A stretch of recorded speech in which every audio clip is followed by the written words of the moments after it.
या देवी सर्वभूतेषु माँ चंद्रघंटारूपेण संस्थिता नमस्तस्यै नमस्तस्यै नमस्तस्यै नमो नमः। जय माता की प्रिय श्रोतागणों, माँ चंद्रघंटा की कृपा सभी श्रोताओं पर बनी रहे। चैत्र नवरात्रि के तीसरे दिन माँ दुर्गा के चंद्रघंटा स्वरूप की आराधना का विशेष महत्व है। माँ दुर्गा का यह स्वरूप बेहद सौम्य और ममतामयी है। जो लोग इस दिन कठिन व्रत का पालन करते हैं उन्हें सुख शांति की प्राप्ति होती है। इसके साथ ही जीवन में शुभता आती है। इस साल चैत्र नवरात्रि के तीसरे दिन यानी आज 1 अप्रैल 2025 को मंगलवार को माँ चंद्रघंटा की पूजा की जाएगी। यह व्रत माँ चंद्रघंटा की कथा के बिना अधूरा माना जाता है। तो आइए प्रिय श्रोतागणों, माँ चंद्रघंटा की कृपा प्राप्त करने के लिए माँ चंद्रघंटा की कथा का श्रवण करते हैं। दानवों के बढ़ते आतंक को खत्म करने के लिए देवी दुर्गा ने माँ चंद्रघंटा का रूप धारण किया। महिषासुर राक्षस ने देवराज इंद्र का सिंहासन उनसे छीन लिया था और स्वर्ग लोक में राज करना चाहता था। उसकी इस इच्छा को जानकर सभी देवी देवता चिंतित हो गए। इस समय में देवी देवताओं ने ब्रह्मा, विष्णु और महेश की मदद मांगी। उनकी इस बात को सुनकर त्रिदेव क्रोधित हुए। इस क्रोध के चलते तीनों के मुख से जो तेज उत्पन्न हुई उससे एक देवी का जन्म हुआ। देवों के देव महादेव ने त्रिशूल और विष्णु जी ने अपना चक्र प्रदान किया। इसी तरह से सभी देवी देवताओं ने भी माता को अपना अपना अस्त्र सौंप दिया। वहीं स्वर्ग नरेश इंद्र ने माँ को एक घंटा दिया। इसके बाद माँ चंद्रघंटा ने महिषासुर का वध करने के लिए उसका सामना किया। महिषासुर को माँ के इस रूप को देखकर एहसास हुआ कि उसका काल अब नजदीक है। महिषासुर ने माता रानी पर हमला बोल दिया। फिर माँ चंद्रघंटा ने महिषासुर का संहार कर दिया। इस प्रकार माँ ने देवताओं की रक्षा की और असुरों का संहार किया। सिद्धि की इच्छा रखने वाले पुरुष जिनकी सेवा करते हैं तथा देवता जिन्हें सब ओर से घेरे रहते हैं, उन जया नाम वाली दुर्गा देवी का ध्यान करें। उनके श्री अंगों की आभा काले मेघ के समान श्याम है। वे अपने कटाक्षों से शत्रु समूह को भय प्रदान करती हैं। उनके मस्तक पर आबद्ध चंद्रमा की रेखा शोभा पाती है। वे अपने हाथों में शंख, चक्र, कृपाण और त्रिशूल धारण करते हैं। उनके 3 नेत्र हैं। वे सिंह के कंधे पर चढ़ी हुई हैं और अपने तेज से तीनों लोकों को परिपूर्ण कर रही हैं। ऋषि कहते हैं, अत्यंत पराक्रमी दुरात्मा महिषासुर तथा उसकी दैत्य सेना के देवी के हाथ से मारे जाने पर इंद्र आदि देवता प्रणाम के लिए गर्दन तथा कंधे झुकाकर भगवती दुर्गा का उत्तम वचनों द्वारा स्तवन करने लगे। उस समय उनके सुंदर अंगों से अत्यंत हर्ष के कारण रोमांच हो आया था। देवता बोले, संपूर्ण देवताओं की शक्ति का समूह ही जिनका स्वरूप है तथा जिन देवी ने अपनी शक्ति से संपूर्ण जगत को व्याप्त कर रखा है, समस्त देवताओं और महर्षियों की पूजनीय जगदम्बा को हम भक्ति पूर्वक नमस्कार करते हैं। वे हम लोगों का कल्याण करें। जिनके अनुपम प्रभाव और बल का वर्णन करने से भगवान शेषनाग, ब्रह्मा जी तथा महादेव जी भी समर्थ नहीं है, वे भगवती चंडिका संपूर्ण जगत का पालन एवं अशुभ भय का नाश करने का विचार करें। जो पुण्यात्माओं के घरों में स्वयं ही लक्ष्मी रूप में, पापियों के द्वारा दरिद्रता रूप में तथा शुद्ध अंतःकरण वाले पुरुषों के हृदय में बुद्धि रूप में, सत्पुरुषों में श्रद्धा रूप में तथा कुलीन मनुष्य में लज्जा रूप में निवास करती हैं, उन देवी भगवती दुर्गा को हम नमस्कार करते हैं। देवी, आप संपूर्ण विश्व का पालन कीजिए। देवी, आपके इस अचित्य रूप का, असुरों का नाश करने वाले भारी पराक्रम का तथा समस्त देवताओं और दैत्यों के समक्ष युद्ध में प्रकट किए हुए आपके अद्भुत चरित्रों का हम किस प्रकार वर्णन करें। आप संपूर्ण जगत की उत्पत्ति में कारण हैं। आप में सत्व गुण, रजोगुण और तमोगुण, ये तीनों गुण मौजूद हैं, तो भी दोषों के साथ आप संसर्ग नहीं जान पड़ता। भगवान विष्णु और महादेव जी आदि देवता भी आपका पार नहीं पाते। आप ही सबका आश्रय हैं। यह समस्त जगत आपका अंशभूत है, क्योंकि आप सबकी आदिभूत अव्याकृता प्राप्रकृति है। देवी, संपूर्ण यज्ञों में जिसके उच्चारण से सब देवता तृप्ति लाभ करते हैं वह स्वाहा आप ही हैं। इसके अतिरिक्त आप पितरों की भी तृप्ति का कारण है, अतः सब लोग आपको स्वधा भी कहते हैं। देवी, जो मोक्ष की प्राप्ति का साधन है, अचिंत्य महाव्रत स्वरूपा है। समस्त दोषों से रहित जितेंद्रिय तत्व को ही सार वस्तु मानने वाले तथा मोक्ष की अभिलाषा रखने वाले मुनिजन जिसका अभ्यास करते हैं वह भगवती पराविद्या आप ही हैं। आप शब्द स्वरूप हैं। अंततः निर्मल ऋग्वेद, यजुर्वेद तथा उद्गीत के मनोहर पदों के पाठ से युक्त सामवेद का आधार भी आप ही हैं। आप देवी त्रयी अर्थात तीनों वेद और भगवती छहों ऐश्वर्य से युक्त हैं। इस विश्व की उत्पत्ति एवं पालन के लिए आप ही वार्ता, खेती एवं आजीविका के रूप में प्रकट हुई हैं। आप संपूर्ण जगत की घोर पीड़ा का नाश करने वाली हैं।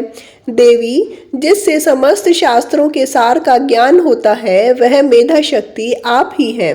आपकी कहीं भी आसक्ति नहीं है। कैटभ के शत्रु भगवान विष्णु के वक्ष स्थल में एकमात्र निवास करने वाली भगवती लक्ष्मी तथा भगवान चंद्रशेखर द्वारा सम्मानित गौरी देवी आप ही हैं। आपका मुख मंद मुस्कान से सुशोभित निर्मल पूर्व चंद्रमा के बिंब का अनुकरण करने वाला और उत्तम सुवर्ण की मनोहर कांति से कमनीय है। तो भी उसे देखकर महिषासुर को क्रोध हुआ और सहसा उसने आप पर प्रहार कर दिया। यह बड़े आश्चर्य की बात है। देवी, वही मुख जब क्रोध से युक्त होने पर उदयकाल के चंद्रमा की भांति लाल और तनी हुई बोहों के कारण विकराल हो उठा, तब उसे देखकर जो महिषासुर के प्राण तुरंत ही निकल गए थे, यह उससे भी बड़े आश्चर्य की बात है, क्योंकि क्रोध में भरे हुए यमराज को देखकर भला कौन जीवित रह सकता है। देवी, आप प्रसन्न हो। परमात्मा स्वरूपा आपके प्रसन्न होने पर जगत का अभ्युदय होता है और क्रोध में भर जाने पर आप तत्काल ही कितने कुलों का सर्वनाश कर डालती हैं। यह बात अभी अनुभव में आई है, क्योंकि महिषासुर की यह विशाल सेना क्षण भर में आपके कोप से नष्ट हो गई है। सदा अभयुद प्रदान करने वाली आप जिस पर प्रसन्न रहती हैं वे ही देश में सम्मानित हैं। उन्हीं को धन और यश की प्राप्ति होती है। उन्हीं का धन कभी स्थिर नहीं होता तथा वे ही अपने हष्ट पुष्ट स्त्री पुत्र और भ्राताओं के साथ सदा धन्य माने जाते हैं। देवी, आपकी ही कृपा से पुण्यात्मा पुरुष प्रतिदिन अत्यंत श्रद्धा पूर्वक सदा सब प्रकार के धर्मानुकूल कर्म करता है और उसके प्रभाव से स्वर्ग लोक में जाता है। इसलिए आप तीनों लोकों में निश्चित ही मनोवांछित फल देने वाली हैं। माँ दुर्गे, आप स्मरण करने पर सब प्राणियों का भय हर लेती हैं और स्वस्थ पुरुषों द्वारा चिंतन करने पर उन्हें परम कल्याणमयी बुद्धि प्रदान करती हैं। दुख, दरिद्रता और भय हरने वाली देवी, आपके सिवा दूसरी कौन है जिसका चित्त सबका उपकार करने के लिए सदा ही दया और ममतामयी भाव से भरा हो।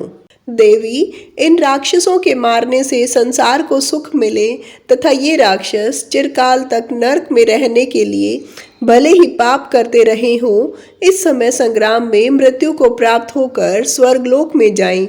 निश्चय ही यही सोचकर आप शत्रुओं का वध करती हैं।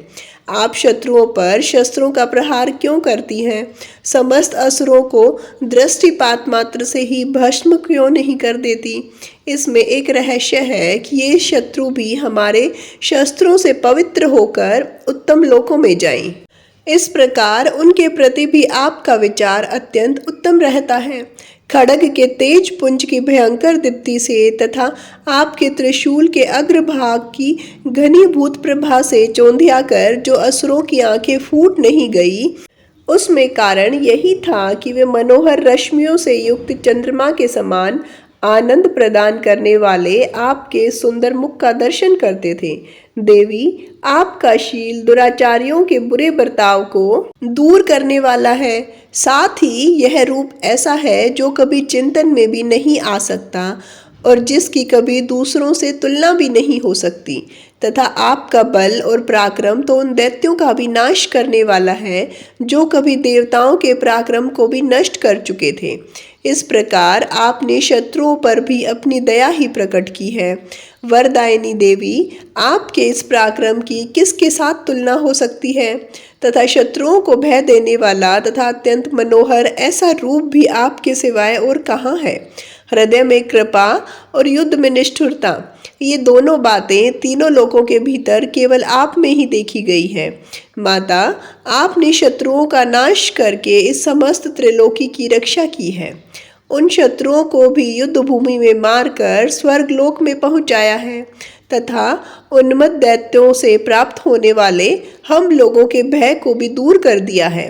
आपको हमारा नमस्कार है। देवी, आप शूल से हमारी रक्षा करें। अंबिके, आप खड्ग से हमारी रक्षा करें तथा घंटा की ध्वनि और धनुष की टंकार से भी हम लोगों की रक्षा करें।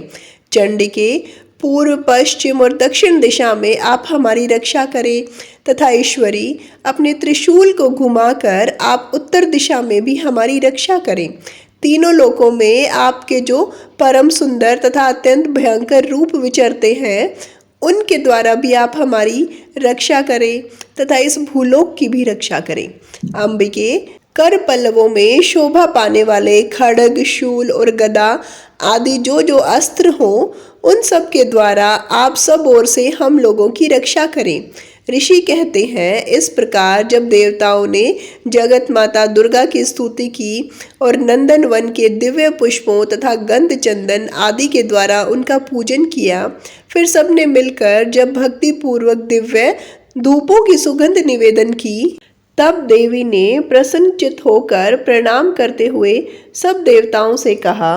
ऋषि कहते हैं, राजन, देवताओं ने जब अपने तथा जगत के कल्याण के लिए भद्रकाली देवी को इस प्रकार प्रसन्न किया, तब वे तथास्तु कहकर वहीं अंतर ध्यान हो गई। भूपाल, इस प्रकार पूर्व काल में तीनों लोकों का हित चाहने वाली देवी जिस प्रकार देवताओं के शरीरों से प्रकट हुई थी, वह सब कथा मैंने कह सुनाई। अब पुनः देवताओं का उपकार करने वाली देवी दुष्ट दैत्यों तथा शुंभ निशुंभ का वध करने एवं सब लोगों की रक्षा करने के लिए गौरी देवी के शरीर में जिस प्रकार प्रकट हुई थी, वह सब प्रसंग मेरे मुंह से सुनो। मैं उसका तुमसे यथावत वर्णन करता हूँ। इस प्रकार श्री मार्कंडेय पुराण में सावर्णिक मनवंतर की कथा के अंतर्गत देवी महात्म्य में शुक्रादि स्तुति नामक चौथा अध्याय पूरा हुआ। बोलिए माता रानी की जय, सांचे दरबार की जय।